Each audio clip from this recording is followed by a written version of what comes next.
ಅನುವರ್ತನೆ ಎಂಬ ಪರಿಕಲ್ಪನೆಯನ್ನ ತಿಳಿದುಕೊಳ್ಳೋಣ.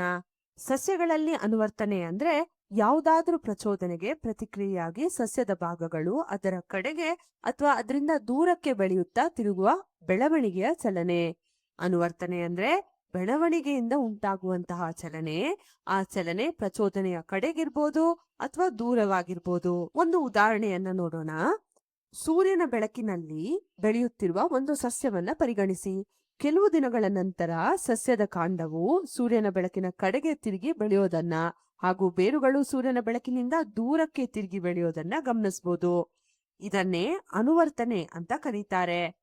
ಯಾಕೆಂದ್ರೆ ಇಲ್ಲಿ ಕಾಂಡ ಮತ್ತು ಬೇರುಗಳು ಬೆಳೀತಾ ಇದೆ, ಆದ್ರಿಂದ ಇದು ಬೆಳವಣಿಗೆಯ ಚಲನೆ. ಇಲ್ಲಿ ಪ್ರಚೋದನೆ ಸೂರ್ಯನ ಬೆಳಕು. ಸೂರ್ಯನ ಬೆಳಕಿನ ಪ್ರಭಾವದಿಂದ ಉಂಟಾಗುವ ಈ ರೀತಿಯ ಅನುವರ್ತನೆಯನ್ನ ದ್ಯುತಿ ಅನುವರ್ತನೆ ಅಂತ ಕರೀತೇವೆ. ಪ್ರಚೋದನೆಯ ಕಡೆಗೆ ಬೆಳೆಯುವ ಅನುವರ್ತನೆಯನ್ನ ಧನಾತ್ಮಕ ಅನುವರ್ತನೆ ಅಂತ ಕರೆಯಲಾಗುತ್ತೆ. ಆದ್ರಿಂದ ಇಲ್ಲಿ ಕಾಂಡವು ಸೂರ್ಯನ ಬೆಳಕಿನ ಕಡೆಗೆ ಬೆಳೀತಾ ಇರೋದ್ರಿಂದ ಇದು ಧನಾತ್ಮಕ ದ್ಯುತಿ ಅನುವರ್ತನೆಯನ್ನ ಹೊಂದಿದೆ. ಆದ್ರೆ ಬೇರುಗಳು ಬೆಳಕಿನಿಂದ ದೂರಕ್ಕೆ ಬೆಳೀತಾ ಇರೋದ್ರಿಂದ ಇದು ಋಣಾತ್ಮಕ ದ್ಯುತಿ ಅನುವರ್ತನೆ. ಇನ್ನೊಂದು ಉದಾಹರಣೆಯನ್ನ ನೋಡೋಣ. ಸಸ್ಯವನ್ನ ಅಡ್ಡವಾಗಿ ಇಟ್ರೆ ಕೆಲವು ದಿನಗಳ ನಂತರ ಅದರ ಕಾಂಡವು ಮೇಲಕ್ಕೆ ಮತ್ತು ಬೇರುಗಳು ಕೆಳಕ್ಕೆ ಬೆಳೆಯುವುದನ್ನ ಕಾಣಬಹುದು.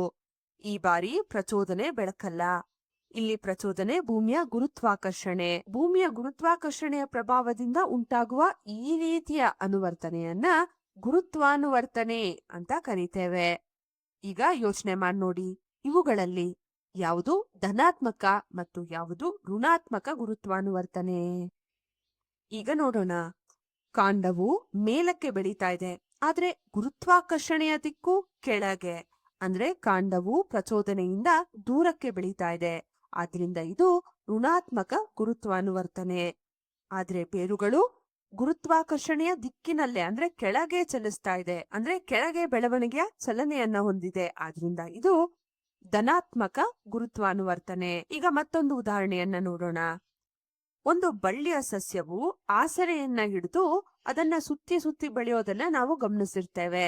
ಇದು ಕೂಡ ಅನುವರ್ತನೆಯೇ. ಸ್ಪರ್ಶದ ಪರಿಣಾಮದಿಂದ ಉಂಟಾಗುವ ಈ ರೀತಿಯ ಅನುವರ್ತನೆಯನ್ನ ಸ್ಪರ್ಶಾನುವರ್ತನೆ ಅಂತ ಕರೆಯಲಾಗಿದೆ. ಬಳ್ಳಿಯು ಯಾವ್ದಾದ್ರೂ ಒಂದು ವಸ್ತುವನ್ನ ಸ್ಪರ್ಶಿಸಿದ ತಕ್ಷಣ ಅದರ ಸುತ್ತ ಸುತ್ತಿಕೊಂಡು ಮೇಲಕ್ಕೆ ಬೆಳೆಯುತ್ತೆ. ಇಲ್ಲಿ ಅದು ಪ್ರಚೋದನೆಯ ಕಡೆಗೆ ಬೆಳೀತಾ ಇರೋದ್ರಿಂದ ಇದು ಧನಾತ್ಮಕ ಸ್ಪರ್ಶಾನುವರ್ತನೆ. ಆದ್ರೆ ಕೆಲವೊಮ್ಮೆ ಬೇರುಗಳು ಕಲ್ಲುಗಳಂತಹ ಅಡೆತಡೆಗಳನ್ನ ಸ್ಪರ್ಶಿಸಿದಾಗ ಅವುಗಳಿಂದ ದೂರಕ್ಕೆ ತಿರುಗಿ ಬೆಳೆಯುತ್ತೆ.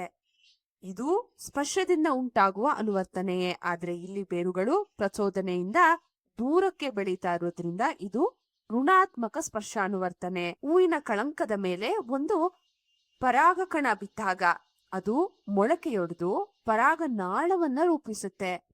ಈ ಪರಾಗನಾಳವು ಅಂಡಾಶಯದವರೆಗೂ ಬೆಳೆಯುತ್ತೆ. ಆದ್ರೆ ಅದು ಅಂಡಾಶಯದ ಕಡೆಗೆ ಹೇಗೆ ಸಾಗುತ್ತೆ?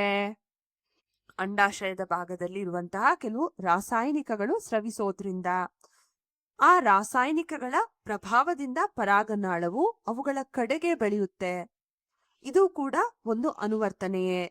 ರಾಸಾಯನಿಕಗಳ ಪ್ರಭಾವದಿಂದ ಉಂಟಾಗುವ ಈ ರೀತಿಯ ಅನುವರ್ತನೆಯನ್ನ ರಾಸಾಯನಿಕ ಅನುವರ್ತನೆ ಅಂತ ಕರೀತೇವೆ. ಇಲ್ಲಿ ಪರಾಗನಾಳವು ರಾಸಾಯನಿಕಗಳ ಕಡೆಗೆ ಬೆಳೀತಾ ಇರೋದ್ರಿಂದ ಇದು ಧನಾತ್ಮಕ ರಾಸಾಯನಿಕ ಅನುವರ್ತನೆ. ಕೆಲವೊಮ್ಮೆ ಬೇರುಗಳು ಮಣ್ಣಿನಲ್ಲಿರುವಂತಹ ಹಾನಿಕಾರಕ ರಾಸಾಯನಿಕಗಳಿಂದ ದೂರಕ್ಕೆ ಬೆಳೆಯುತ್ತೆ. ಇದು ಋಣಾತ್ಮಕ ರಾಸಾಯನಿಕ ಅನುವರ್ತನೆ. ಈಗ ಮತ್ತೊಂದು ವಿಶೇಷ ಪ್ರಕರಣ, ನಾಚಿಕೆ ಮುಳ್ಳಿನ ಪ್ರಕರಣ. ನಾಚಿಕೆ ಮುಳ್ಳಿನ ಎಲೆಗಳನ್ನ ಸ್ಪರ್ಶಿಸಿದ್ರೆ ಅವು ಕೂಡಲೇ ಮುಚ್ಕೊಳ್ಳುತ್ತೆ. ಇದು ಯಾವ ರೀತಿಯ ಅನುವರ್ತನೆ? ಧನಾತ್ಮಕವೇ ಋಣಾತ್ಮಕವೇ? ಸ್ವಲ್ಪ ಯೋಚನೆ ಮಾಡಿ ನೋಡಿ. ಮೇಲ್ನೋಟಕ್ಕೆ ಇದು ಸ್ಪರ್ಶಾನುವರ್ತನೆ ಅಂತ ಅನ್ನಿಸ್ಬೋದು, ಆದ್ರೆ ಇದು ಅನುವರ್ತನೆಯೇ ಅಲ್ಲ. ಯಾಕೆ ಅಂದ್ರೆ ಅನುವರ್ತನೆ ಅಂದ್ರೆ ಬೆಳವಣಿಗೆಯ ಚಲನೆಯಾಗಿರ್ಬೇಕು. ಆದ್ರೆ ಇಲ್ಲಿ ಎಲೆಗಳು ಕೇವಲ ಮುಚ್ಚಿಕೊಳ್ಳುತ್ತೆ, ಇದು ಬೆಳವಣಿಗೆಯ ಚಲನೆ ಅಲ್ಲ. ಅನುವರ್ತನೆಯಲ್ಲಿ ಚಲನೆಯ ಪ್ರಚೋದನೆಯ ಕಡೆಗೆ ಅಥವಾ ಅದರಿಂದ ದೂರಕ್ಕೆ ಇರಬೇಕು. ಆದ್ರೆ ಇಲ್ಲಿ ಎಲೆಗಳು ಸ್ಪರ್ಶದ ಕಡೆಗೂ ತಿರುಗೋದಿಲ್ಲ, ಅದರಿಂದ ದೂರಕ್ಕೂ ತಿರುಗೋದಿಲ್ಲ.